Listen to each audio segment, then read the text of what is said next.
Welcome to Sethu Chitra kitchen. நான் கொழக்கட்டை பண்ணியிருக்கேன். இந்த மெத்தடில் ரொம்ப ஈஸியாக பண்ணலாம். இதுக்கு நீங்கள் மாவில் சுடு தண்ணி அதெல்லாம் விட்டு கலரவே தேவையில்ல. ரொம்ப ரொம்ப ஈஸியான மெத்தடில் நான் பண்ணியிருக்கேன். இந்த வீடியோவை ஸ்கிப் பண்ணாமல் பார்த்தீங்கன்னா தான் உங்களுக்கு தெரியும். வாங்க வீடியோக்குள்ளே போகலாம். ஃபஸ்ட்டு கடலைப்பருப்பை 1 மணி நேரம் ஊற விடணும். இந்த மாதிரி சாஃப்டாக வரணும், அந்த அளவுக்கு ஊற விட்டுடணும். அப்புறம் குக்கரில் தண்ணியெல்லாம் இருத்துட்டு இந்த கடலைப்பருப்பை இதில் நான் சேர்த்துட்றேன். இது மூழ்கிற அளவுக்கு தண்ணி விடணும்.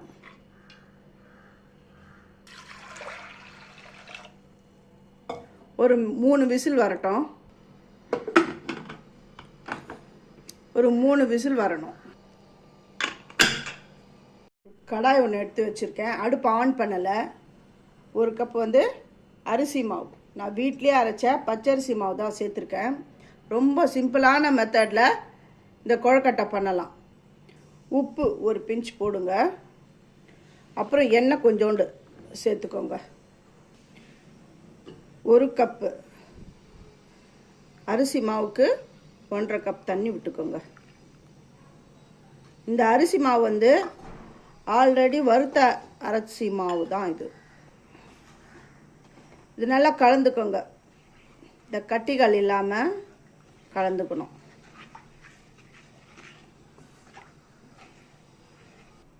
இப்போ நான் ஸ்டவ் ஆன் பண்ணிட்டேன். கலந்து விட்டுக்கிட்டே இருக்கணும். 2 நிமிஷத்துலேயே இது நல்லா கெட்டிப்பட்டு வந்துடும். இந்த நல்லா உருண்டை பிடிக்கிற பதத்துக்கு வந்துடும். அந்த அளவுக்கு கலந்து விட்டுக்கிட்டே இருக்கணும்.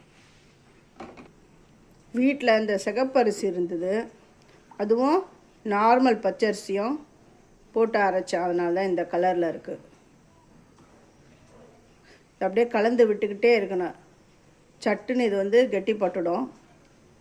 ரொம்ப நேரம் கூட ஆகாது. எப்பவுமே அரிசி மாவு நீங்கள் வறுத்துக்கோங்க. மிஷினில் கொடுத்து அரைச்சிட்டு வறுத்துக்கணும்.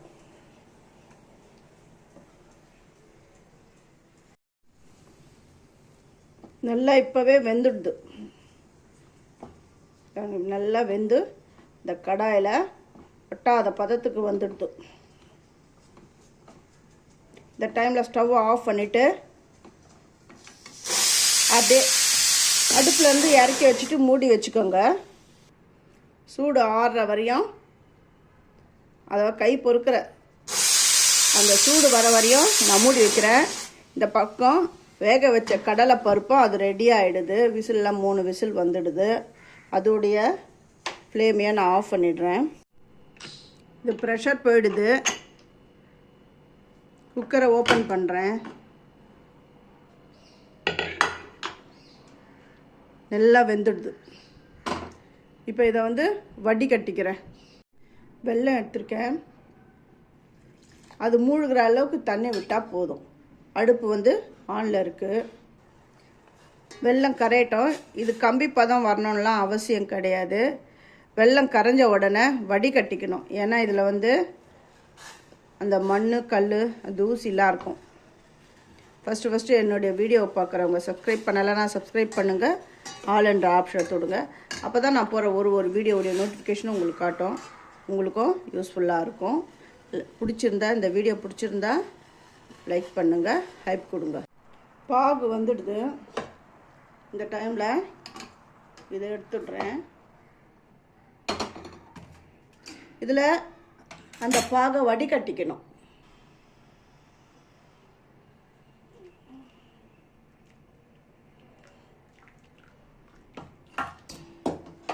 இதில் அந்த குப்பை எல்லாமே இதை வருங்க ஃபில்டர் ஆகிடுது. ஏலப்பொடி சேர்க்குறேன். சுக்கு பொடி எல்லாம் கலந்து விட்டுட்டேன். இப்போது அந்த பருப்பை இதில் நான் சேர்த்துட்டு கலந்து விடணும். இப்போ கடலைப்பருப்பு நல்லா முழுசாக இருந்ததுன்னு வச்சுக்கோங்களேன், மிக்சியில் போட்டு ஒரு அடி அடிக்கலாம். இது எல்லாமே சேர்ந்து வரட்டும். கொஞ்சமாக நெய் கூட விடலாம். அந்த நெய் வாடையோட இன்னும் நல்லாயிருக்கும். இது எல்லாமே கொஞ்சம் கலந்து கெட்டியாக வரட்டும். இந்த மாதிரி கெட்டியாக வருது. இந்த டைமில் இந்த துருவி வச்சுருக்கிற இந்த தேங்காய் பூவை இதில் சேர்க்குறேன். இந்த தேங்காய் பூவை நல்லா வறுத்துட்டு நீங்கள் சேர்த்திங்க வச்சுக்கோங்களேன். மறாவது நாள் ஆனால் கூட ரொம்ப நல்லாயிருக்கும். அவ்வளோதான். இது கெட்டிப்பட்டுடுது. இது ஆற ஆற இன்னும் கெட்டிப்பட்டுடும். இந்த கடாயில் இருக்கிற இந்த மாவை நான் இதில் ட்ரான்ஸ்ஃபர் பண்ணிக்கிறேன். ட்ரான்ஸ்ஃபர் பண்ணிவிட்டு நல்லா இதை கலந்து விட்டுக்கணும். ஃபஸ்ட்டு கையில் எண்ணெய் தடவிட்டு இதை நல்லா இப்படி பிசைஞ்சு கொடுக்கணும். அந்த மாவு நல்லா இதாக இருங்க. எவ்வளோ சாஃப்டாக நல்லா ஷைனிங்காக வருதா, அந்த அளவுக்கு நல்லா பிசைஞ்சு கொடுக்கணும், சப்பாத்தி மாவு மாதிரி. அப்புறம் இந்த அச்சு கொழுக்கட்டை ரொம்ப ஈஸியாக பண்ணலாம். இந்த பாருங்க, இதில் ஆயில் தடவிக்கோங்க. ரொம்ப ரொம்ப ஈஸி. இந்த ஆயில் தடவுற ப்ரஷ் இருந்தால் கூட அதில் கூட பண்ணிக்கலாம். இந்த மாதிரி ப்ரஷ் இருந்ததுன்னு வச்சுக்கோங்களேன், அவ்வளோதான். அது தடவிட்டு கூட ஈஸியாக அப்படி பண்ணிக்கலாம். இதில் மாவு வந்து நம்ம கொஞ்சமாக ஃபில் பண்ணிக்கணும். ரொம்ப ரொம்ப ஈஸி இது. இந்த வீடியோக்காக தான் நான் 1 by 1 அப்படி காட்டுறேன். இது வருங்க, இப்படி ஸ்லோவாக காட்டுறேன்.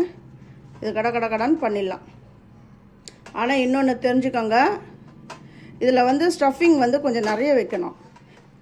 ஏன்னா குழந்தைங்களுக்கு வந்து அதுக்கு முன்னாடிலாம் ஸ்டஃபிங் உள்ள குட்டியாக கொஞ்சமாக இருக்கும், மேல் மாவு அதிகமாக இருக்கும். அந்த மாதிரி வச்சிங்கன்னா நல்லா இருக்காது. அவ்வளோதான், முடிஞ்சு விட்டு பாருங்க.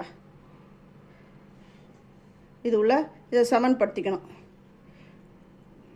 இது உள்ள அந்த ஸ்டஃபிங்கை வச்சிடணும். இது உள்ள இப்போ இந்த ஸ்டஃபிங் இருக்குது பாருங்கள், நல்லா ஆறிடுது.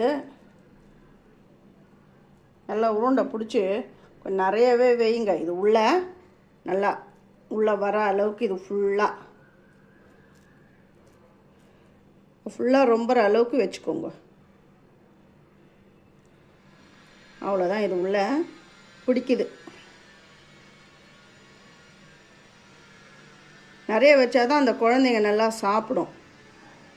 இல்லைன்னு வச்சுங்களேன், கொழக்கட்டைன்னு சொன்னால் தலை தெறிக்க ஓடிடுவாங்க. அவங்களுக்கு பிடிச்ச மாதிரி கொடுக்கணும். இந்த பாருங்க.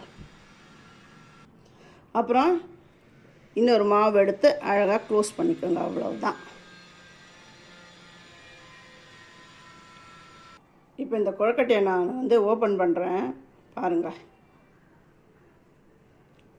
எப்படி வந்திருக்கு பார்த்தீங்களா? அப்படியே ஸ்மூத்தாக எடுத்திங்கன்னா கொழுக்கட்டை என்ன ஷேப்பில் வந்திருக்கு பாருங்கள். இந்த மாதிரி ஷேப்பில் கொடுத்திங்கன்னா அவங்களுக்கு ரொம்ப பிடிக்கும். நான் இந்த மாதிரி எல்லா கொழுக்கட்டையும் நான் செஞ்சுட்டு நான் இட்லி பாத்திரத்தில் வைக்கும்போது நான் உங்களுக்கு காட்டுறேன். எல்லா கொழுக்கட்டையும் நான் பிடிச்சி வச்சுட்டேன். இப்போ இதை நான் வேக விட போகிறேன். ஆல்ரெடி இது வந்து வறுத்த மாவு தான். இது ஒரு 2 நிமிஷம் இந்த ஆவி வந்தாலுமே போதும், ஸ்டவ் ஆஃப் பண்ணிடலாம். எல்லா குழிலையும் நான் வந்து எண்ணெய் தடவி வச்சுட்டேன். தண்ணி உள்ளே கொதிக்குது. தண்ணி வந்து இந்த பாருங்க உள்ளே இந்த மாதிரி கொதிக்கணும். அதுக்கப்புறம் தான் நீங்கள் வந்து கொழுக்கட்டை வைக்கணும்.